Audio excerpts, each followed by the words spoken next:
VFL football does not guarantee a place in one of the 12 prestige sides. Off the field, it's a tough dog-eat-dog world where the politics and business of the game can override the interests of any one player. The latest victim of the football dollar is a Tasmanian, Chris Gray. Bruce Montgomery has his story.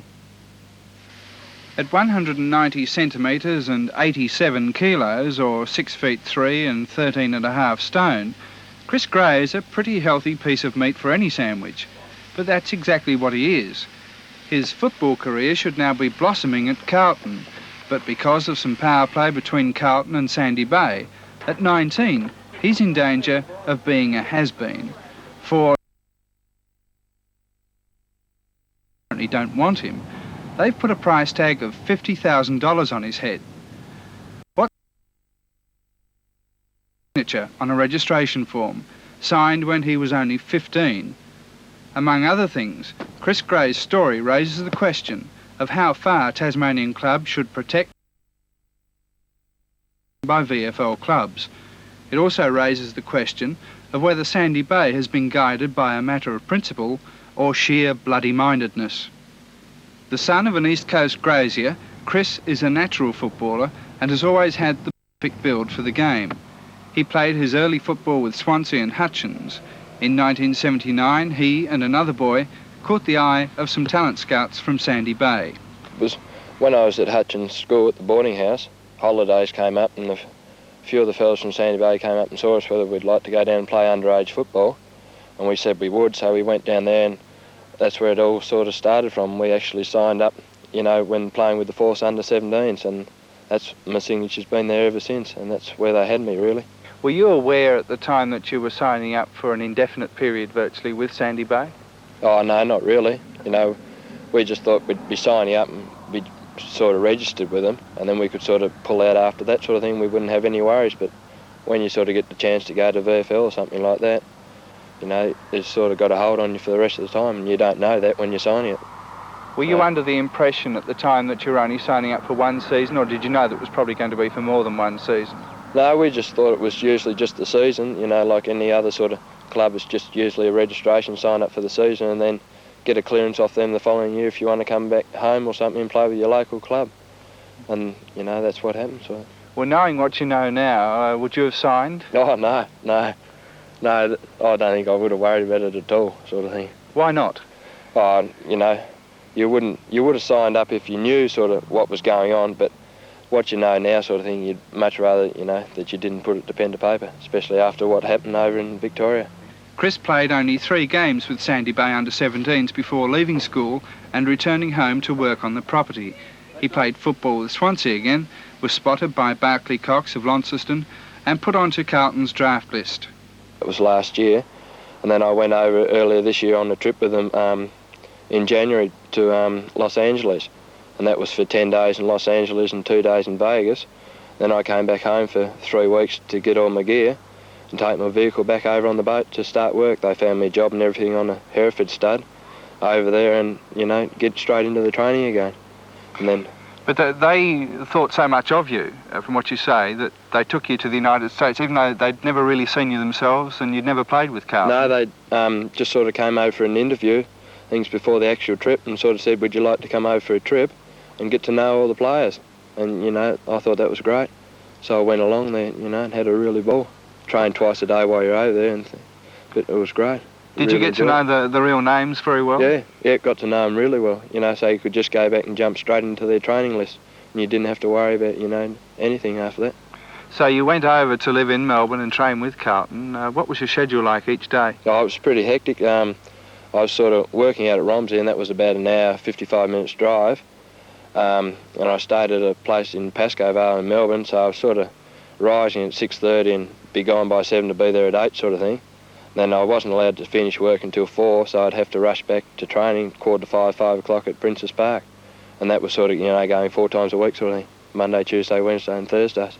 And did you play any games at all with Carlton? I got a few practice matches in, one against Eston and Footscray, and another one against Hawthorn. And, I was sort of doing average, I suppose, until ball skills came into it, and, I was getting on my feet sort of thing. And what were your expectations after playing a few practice games? What did you think you could achieve at Carlton? Oh, I thought, personally, I was just going to give it all the full go and, see how I did, sort of succeed if I did, whether I did or not, sort of thing, for that year. But I never got that far. He didn't get that far because Sandy Bay got wind of what was going on, checked their records, found that Chris was still on their books, and demanded a $50,000 transfer fee. Carlton refused to pay, and Chris packed his bags and came home. Sandy Bay President Bob Gozzi. The situation with Chris Gray is that it came to our attention that he was, in fact, being drafted by Carlton. We approached Carlton. Carlton approached us and said to Carlton, we think you have a problem. This player is registered with Sandy Bay, therefore he's a Sandy Bay player, and for him to play with Carlton, he will need a clearance. Now, that's our situation, and the way that we see it, the ball is very clearly in Carlton's court. But why not just grant him a clearance, let him play with Carlton? Well, there are, in this day and age of football, there are transfer fees. Now, Carlton know very well that if they went to Western Australia or to South Australia, that they would automatically have to pay a transfer fee. We don't regard the TNFL or Tasmanian football to be in an inferior situation to those two states. But is $50,000 a realistic clearance fee? Well, look, let's put that into context. The $50,000 arose simply because Carlton put to us a $500 offer. And my words to the match manager who dealt with me, he telephoned me one Saturday night about 9:30, and he said, we don't think he's worth $500. And I said to him, well, if a club like Carlton goes to all the trouble to draft a player for $500 and then says he's worth $500, we might as well be equally as ridiculous and put $50,000 on it. I might add that draft agreement between the VFL and the other states is a minimum of $45,000. But if you're saying that you want $50,000 for him, even though it might be a theoretical figure, why aren't you playing Chris Gray yourselves at the moment, if he's a valuable player to you? Well, we don't really want Chris to play at Sandy Bay if he doesn't want to. He's expressed a wish through the Fingal Association that he plays up there, and we've given him a permit to play up there. We don't want to impede Chris Gray in any way at all. All we want to do is to sit down with Carlton and say, well, look, he is a TNFL registered player. It happens to be that he's registered with Sandy Bay. Legally, for you to play that player, you have to get a clearance. Now, why won't you sit down and talk to us about it? And I'll tell you why they don't want to sit down and talk about it, because they know that if they were to get a player from Western Australia or from South Australia under the draft system, they would have to pay. And what they're trying to do here is treat Tasmania, or the TNFL anyway, as a second-class citizen. And we're not going to let them get away with that. The dispute over Chris Gray raises the broad question of the equity of football clubs having territorial rights over players, whether they are signed or not. According to Mr Gozzi, a club could demand a transfer fee for a player who simply lived within the club's territory but had never signed with anyone before. But more specifically in this case is the question of a minor. Should a player be forever tied to the club with whom he signed when he was only 15? Yeah, that's probably a fair question. Perhaps there ought to be different ways of looking at that situation. I mean, the way that the rules are at the present, and not Sandy Bay's rules, they're the league's rules, is that for a player to play in the with a TNFL club, he has to be registered. Now, maybe that ought to be changed. I'm saying it shouldn't be, but that's the way things are. Finally, what would your advice be to a 15-year-old who's approached by a talent scout from a major league club, from the TNFL, to sign up? What would you advise him to do? My best advice is that if any player is approached, doesn't matter whether he's 15 or what, that he ought to sit down in the first instance, discuss it with his family, talk to the club about it, and get the whole relationship on a basis that can lead to a satisfactory conclusion. Before he signs? Before he signs, yes. Well, that sounds like good advice for the youngsters about to face that situation. For Chris Gray, the whole experience has been demoralising. He still has hopes of making the VFL. In the meantime, he holds no grudges against Carlton. Yeah, I understood the position fully, and, I thought they'd look pretty stupid if they sort of paid out that amount for money for a person that hadn't even proven himself, wasn't even known, so I was quite happy, I didn't mind. Well, how do you feel about Sandy Bay's action in registering you so many years ago and then honouring that registration now? Oh, I'm pretty disappointed with it. I just think, that the rest of the sort of young folk like I was at the age of 15, I think, you know, they should be made aware of things, you know, that can happen if you get that opportunity to go. I just like to sort of, you know, point out that they sort of read things and know what they're sort of signing for, like I didn't, and I fell into the trap sort of thing. This week, the Australian National Football League announced an inquiry into the whole question of transfers and clubs' rights over players. TANFL President John Bennett is to take part in that inquiry. With the TANFL already having admitted in the Supreme Court that some of its rules are in restraint of trade, is Mr Bennett disturbed that Sandy Bay are seeking a transfer fee for a footballer they are not interested in playing themselves?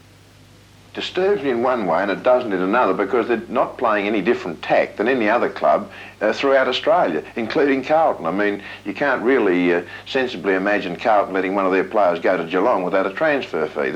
History shows that to be correct. We're bound by the National Football League rules. We administer those. The TNFL, as the senior body in the state, administers those. Now, we're bound by those the same as every other league throughout Australia are. I'm not saying those rules are perfect. I don't think they are, and I've got very firm views myself about them.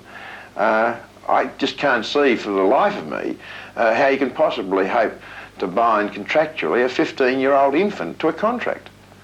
You don't have to be a legal genius to know that an infant can't enter into a binding contract. Well, why even sign a registration then, or get a 15-year-old to sign a registration for? Well, that's been, I suppose really the answer to that is historical. The reason why there have been areas allotted to clubs, and this is not just in Tasmania, it's Australia-wide, is because you try and give the senior body who's administering those clubs, tries to give those clubs an equal area in terms of population and possibly size to recruit from. Now, if you didn't have those areas, you'd have the rich clubs getting richer and the poor clubs getting poorer. Do you think it's always going to be the case that where you have a talented player, say in a place like Tasmania, there will always have to be a transfer fee to a club before he can play VFL, even though that club is not interested? It depends whether it's two-way traffic or not.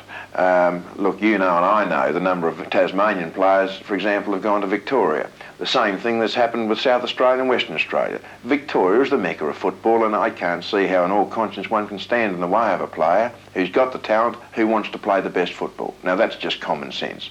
At the same time, you can't have a situation where those leagues are gutting other leagues, and indeed as they've been gutting us in the past. And that's the problem.